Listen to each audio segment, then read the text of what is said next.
कमलेश वर्मा जी, राधे राधे। राधे राधे। आपके चरणों में कोटि कोटि प्रणाम। गुरुदेव, मैं रोजाना आपका दिव्य सत्संग एवं एकांतिक वार्तालाप को ध्यानपूर्वक सुनता हूँ। मुझे लगता है आपके सत्संग से इस अधम का भी मार्ग आगे बढ़ रहा है, जीवन की सारी चिंताएं दूर हो गई हैं। आज बड़ी संख्या में लोग आपकी दिव्य वाणी सुनते हैं और आपकी बात मानते हैं। कृपया एक मार्गदर्शन करें महाराज जी। महाराज जी, मेरी वेदना यह है कि घरों में जैसे जैसे दीपावली की साफ सफाई होने लगती है तो लोग घरों में नई सजावट आदि करते हैं, किंतु घरों से देवी देवताओं की पुरानी या खंडित छवि, भगवान की पुरानी तस्वीरों को मंदिर से बाहर निकाल के पीपल आदि के पेड़ के आसपास रख देते हैं। वहां खुले में गंदगी में देवी देवताओं की छवि या तस्वीरों की दुर्दशा देखकर मन बहुत दुखी होता है। महाराज जी, इसमें समाज के लिए आपका एक निर्देश। हाँ बिल्कुल। जो भगवत विग्रह चाहे किसी देवी के हों, देवता के हों, ये हमारे पूज्य हैं, हमारे पूज्य रहे हैं। खंडित हो जाने पर भी वो हैं तो हमारे प्रभु के ना। तो अगर हम उनको विसर्जन करते हैं, तो जैसे गंगा जी हैं, यमुना जी हैं, या कभी तीर्थराज प्रयाग या कहीं जो भगवत स्वरूप धाम के समीप जो तीर्थ आदि हैं, उनमें कोई न कोई पावन नदी रहती है। जैसे अयोध्या जी तो सरयू जी विराजमान।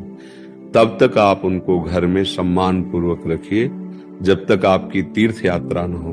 आप जिस तीर्थ में जहां पावन नदी है वहां उनको सम्मान से प्रवाहित कीजिए।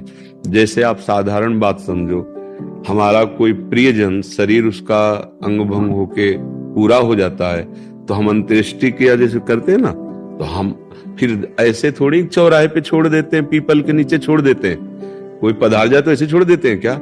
उनको दफनाते हैं, उनको प्रवाहित करते हैं या उनको अग्नि प्रदान करते हैं।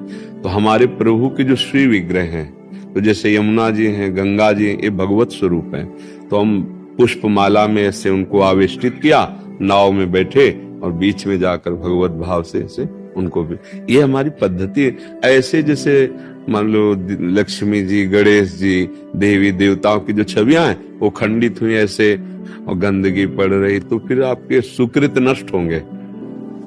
पहली बात तो आज कोई मानने के लिए तैयार नहीं। हम सबसे प्रार्थना करते हैं कि जो आप अपने सामान को बेचने के लिए, बढ़ाने के लिए उसमें भगवान नाम दे देते हैं, भगवत रूप दे देते हैं। आप कार्ड में, निमंत्रण कार्डों में भगवान की छवियां छाप देते हैं, ये अपराध है। वो ऐसे भगवान की छवियां तिरस्कृत होती हैं। तो वही भगवान तो है जिनको हम सिंहासन में विराजमान किए, वही भगवान की छवियां अपने नाम के साथ पोस्टर में छवियां छपा दी। पोस्टर लगा, प्रोग्राम खत्म हुआ, फाड़ फाड़ के लोग फेंक दिए, नालियों में पड़े। इसी से बुद्धि भ्रष्ट हो जाती है। भ्रष्ट का मतलब जो हम सतमार्ग में आगे बढ़ना चाहते हैं उसमें बुद्धि नहीं, और राजी हो जाती है मान सम्मान, रुपया, पैसा, भोग वासना।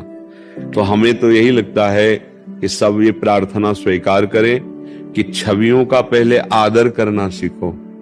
प्रभु की जो छवि आपको ऐसा लगता है कि अब हम नवीन विराजमान करें, तो उसको आप जाओ यमुना जी, गंगा जी, किसी पावन तीर्थ में उनको प्रवाहित कर दीजिए, या वहां नदी के पास जैसे बालू, तो ऐसे करके वो धारा ही है, वहां उनको विराजमान करके रज से ढक दीजिए।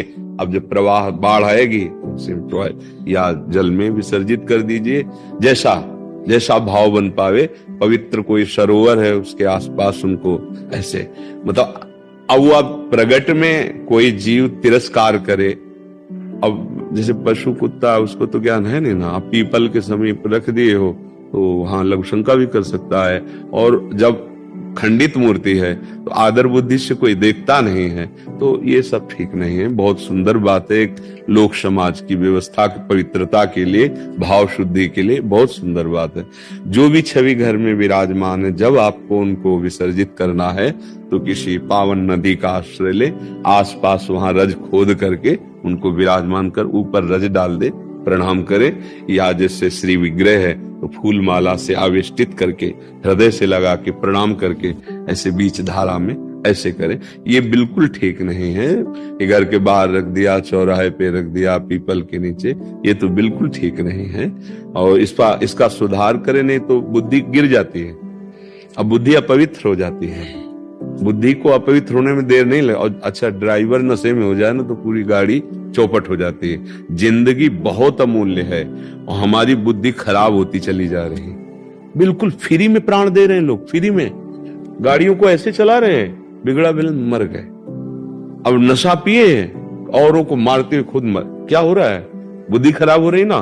पूरा जीवन, इतना अमूल्य जीवन है मनुष्य जीवन, वो बुद्धि पवित्र नहीं इसलिए आपको नहीं लग रहा। एक एक सेकंड अमूल्य जीवन है। राधा राधा राधा राधा सार्थक कर लो जीवन। बुद्धि पवित्र रहेगी तो संसार का व्यवहार, परमार्थ का परम लक्ष्य सब बन जाएगा। बुद्धि खराब हो रही है, जरा सा बात बिगड़ी, गुस्सा आ गई, जरा सा लोभ, दूसरे की हिंसा कर दी, जरा सा लोभ, जरा जरा सी बात में एक दूसरे के प्राण लेने पर उतारू हो जाए, ये बुद्धि है। कोई बात नहीं, अगर तुम्हारा थोड़ा कोई अहित कर रहा है, भगवान देखेगा, अपना जीवन बचाओ, उसका बचाओ। अभी लाभ हानि में बदल गया है, आगे हानि भी लाभ रूप हो जाएगी। जीवन बहुत अमूल्य है, उसको छोटी मोटी बातों में पर वो बुद्धि खराब हो जाती है ना। तो इसलिए हर कार्य शास्त्र सम्मत किया जाए तो उससे भगवान की कृपा से जीवन, हम कह रहे भगवत प्राप्ति छोड़ो, कम से कम चैन से जीने लायक तो बुद्धि हो जाए। आज हमारी बुद्धि चैन से जीने लायक नहीं है, ऐसे गंदे आचरण करा देती है, हृदय जलता रहता है। अगर कोई ना जाना तो हृदय जलता रहता है, अशांत हो जाता है। अगर को सरकारी कानून के विपरीत आचरण खुला हो गया तो दंड मिलता है, जेल मिलती है। कोई नहीं जाना तो हृदय संतप्त होता रहता है और बाद में उसको दुर्गति होती है। बुद्धि ठीक होना चाहिए, बुद्धि ठीक कर सकता है भगवान का नाम।